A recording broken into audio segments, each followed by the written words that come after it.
Bonjour, chers étudiants et étudiantes. On va continuer notre cours. Là, on s'est arrêté la dernière fois, qui est le troisième point du fondement du management stratégique. Après qu'on a vu l'origine de la stratégie, et qu'est-ce que c'est qu'une stratégie. Donc, on a dit que l'origine de la stratégie, c'était au début l'origine militaire. Et après, on a adopté ce terme de stratégie à l'économie, du point de vue que l'économie est fondée sur des stratégies, qu'elles soient des stratégies de long terme, de moyen ou de court terme.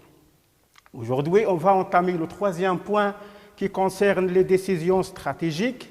Qu'est-ce que c'est qu'une décision stratégique? La première question à poser. Donc, tout simplement, la décision stratégique est un processus de définition d'un choix, d'une option stratégique qui transforme la position stratégique d'une organisation ou d'une entreprise. C'est-à-dire, qu'est-ce que ça veut dire transforme la position stratégique? C'est-à-dire permet à l'organisation, à l'entreprise d'aller à réaliser ses objectifs. Donc, du point de vue classification, Igor Ansoff a classé les décisions stratégiques à 3 types de stratégies, mais on peut ajouter une quatrième qui se situe au niveau supérieur, qui est le niveau politique, c'est-à-dire la politique générale ou l'image de l'entreprise. Pour Ansoff, ces 3 types de stratégies, c'est le niveau stratégique, c'est-à-dire qui concerne les relations de l'entreprise avec son environnement. Par exemple, l'entreprise décide de produire un produit type pour une classe donnée. Par exemple, un type de parfum ou un type de voiture pour des pays émergents ou en transition, ou un type de parfum, par exemple, à une classe supérieure donnée, vu leur pouvoir d'achat, qui peut acheter ce type de parfum, par exemple. Le niveau tactique, il concerne la liaison à la gestion des ressources humaines, c'est-à-dire concerne les relations avec les ressources de l'entreprise, et non seulement les ressources humaines, mais les ressources en général, qu'elles soient financières, qu'elles soient technologiques, qu'elles soient humaines. C'est-à-dire, par exemple, la décision d'acquérir un brevet au terme de la recherche et développement ou de l'innovation, d'organiser par exemple pour les ressources humaines des formations pointues pour les mettre à niveau avec le développement technique et technologique qu'a connu le monde aujourd'hui. Voilà. Et au niveau opérationnel, qui est un niveau plus bas, il concerne l'exploitation courante de l'entreprise, c'est-à-dire les fonctions quotidiennes de l'entreprise. Exemple, l'élaboration des plans ou des plannings, décision de s'approvisionner auprès d'un fournisseur ou d'un autre, c'est-à-dire de déplacer son marché envers d'autres fournisseurs vis-à-vis, par exemple, de avantages du prix, de qualité, etc.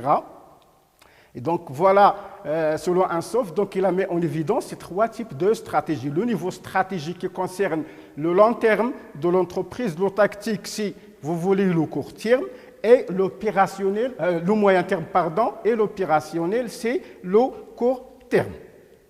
Donc, comme je viens de dire tout à l'heure, que ces décisions stratégiques qui sont de 3 pour Igor Ansoff, on pourra ajouter une 4e, c'est-à-dire les 3 niveaux de la stratégie plus 1, qui est le niveau politique, comme le montre le schéma suivant qu'on note le PSTO, c'est-à-dire le niveau politique où les décisions se prennent au niveau du conseil de l'administration, c'est-à-dire la direction générale, ou le président de la direction générale, c'est-à-dire le comité de la direction, et concerne l'identité de l'entreprise et aussi le projet. L'entreprise est créée pour quel objectif, c'est-à-dire le projet de l'entreprise.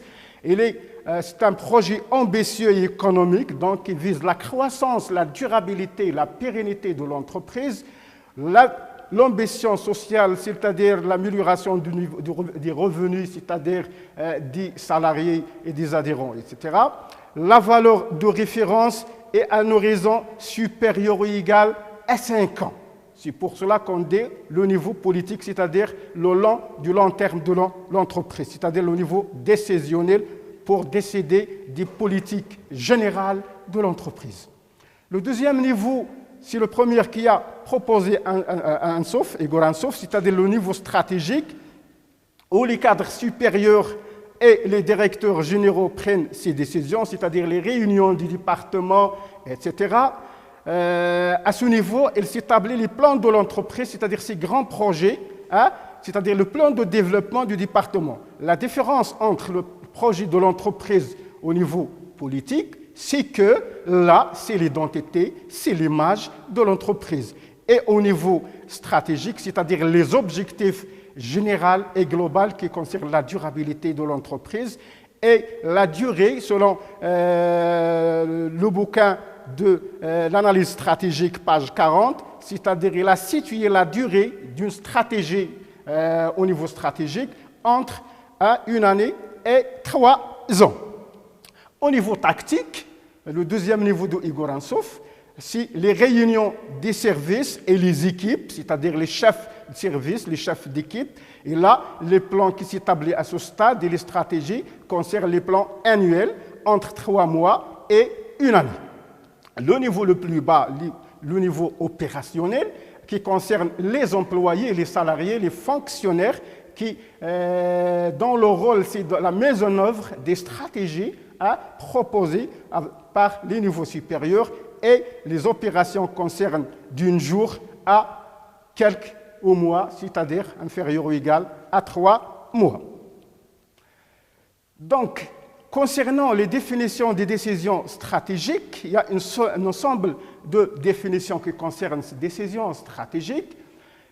Par exemple, il engage toute l'entreprise et leurs effets sont à long terme. Donc, ces stratégies-là, c'est-à-dire le niveau stratégique ou les stratégies qu'on va prendre, ils concernent la pérennité, la durabilité, le long terme, la vivacité et la subsistance de l'entreprise. Aussi, ces stratégies ou ces niveaux de stratégie, elles renvoient à ce qu'on appelle la planification stratégique. C'est l'objet de prochain chapitre, Inch'Allah. Donc, ils renvoient, comme je viens de dire, à la planification stratégique. Ils sont prises ces décisions au niveau de la direction générale. Donc, ce sont les directeurs généraux, ce sont les parties prenantes qui s'engagent à prendre ce type de décision. Ils ne sont pas programmables parce que si on programme une décision stratégique, peut-être on ne pourra pas l'atteindre, soit faute des ressources, faute de moyens techniques, technologiques, donc on ne pourra pas l'atteindre. Donc ces stratégies ne sont pas programmables. Elles surviennent dès le moment où on est face à un problème donné, un problème concret où l'entreprise devrait faire face. Aussi, ne se répètent jamais parce qu'une stratégie de long terme ne se répète pas jamais. Et elle se réalise dès le moment qu'on a décidé, qu'on a choisi d'opter cette option, ce choix, et donc il n'est pas répété dans le temps. Ils sont aussi très difficilement réversibles et aussi très difficilement imitables. S'ils sont imitables, donc on aura le problème des conflits entre les entreprises. Donc ils sont très difficilement réversibles et aussi difficilement corrigibles, et c'est en serrant dans une stratégie quelconque sur la base des données, par exemple de l'environnement externe ou auprès de nos concurrents, auprès des rivaux sur le marché, peut-être on va condamner notre entreprise, notre organisation à sa mort. Donc il faut faire attention pour opter des stratégies qui sont très difficilement réversibles et qui sont difficilement corrigées. Donc, les décisions stratégiques, de ce fait, se distinguent des décisions tactiques et des décisions opérationnelles. Mais elles les conditionnent, bien sûr, parce que les décisions tactiques et opérationnelles sont le résultat des décisions stratégiques qui se prennent au niveau de la direction générale. Voilà. Donc voilà dans ce tableau une comparaison entre les décisions opérationnelles et les décisions stratégiques, pour voir un petit peu, les comparer et saisir et mémoriser ce qu'on vient de dire, c'est-à-dire que les décisions stratégiques, leur impact, leur effet est un effet global, c'est un effet global pour l'entreprise, alors que pour la décision opérationnelle, son impact, c'est un impact local au niveau où il est pris. Pour la durée, comme je viens de dire, selon l'analyse ou le diagramme PESTO politique, stratégique, tactique, opérationnel, la durée pour la décision stratégique pour une durée longue, c'est-à-dire pour le long terme de l'entreprise. Et pour l'opérationnel, c'est une stratégie de durée courte, c'est-à-dire une stratégie, par exemple, décider d'entrer dans le marché aujourd'hui ou pas demain, peut-être vu l'existence des concurrents potentiels, je ne peux pas aller au marché en engendrant à mon entreprise des coûts additionnels alors que je ne vais pas vendre, par exemple, je décide de ne pas aller au marché aujourd'hui. Pour la réversibilité, comme je viens de dire, pour la décision stratégique, la réversibilité est très faible lorsqu'on s'engage d'une décision stratégique. Il est difficile de reculer, de retourner en arrière parce que déjà, on a mis en place des investissements nécessaires, etc. Donc, il faut faire attention pour le choix de décision ou de stratégie à mettre en œuvre. Pour la stratégie opérationnelle, par contre, la réversibilité, elle est forte parce qu'on décide aujourd'hui de ne pas entrer dans le marché et demain, on décide de rentrer parce qu'on sait bien que le concurrent potentiel ou qui se différencie par rapport à nous par le prix ou par la qualité ne va pas venir. Donc, on sait bien qu'on va avoir notre part dans le marché. Au niveau de l'environnement, pour la décision stratégique, ils se prennent dans un environnement variable, qui se caractérise par plusieurs mutations, fluctuations, donc il faut faire attention toujours. Et pour la décision opérationnelle, elle est dans un environnement donné, dans un local, un espace donné, et dans le temps pour la décision stratégique. Il est variable aussi dans le temps selon les conditions, les fluctuations temporelles, et dans le cas de la décision opérationnelle, elle est contraint, c'est-à-dire un laps de temps, un petit intervalle du temps. Voilà grosso modo la distinction entre stratégie opérationnelle et stratégie ou décision opérationnelle et décision stratégique.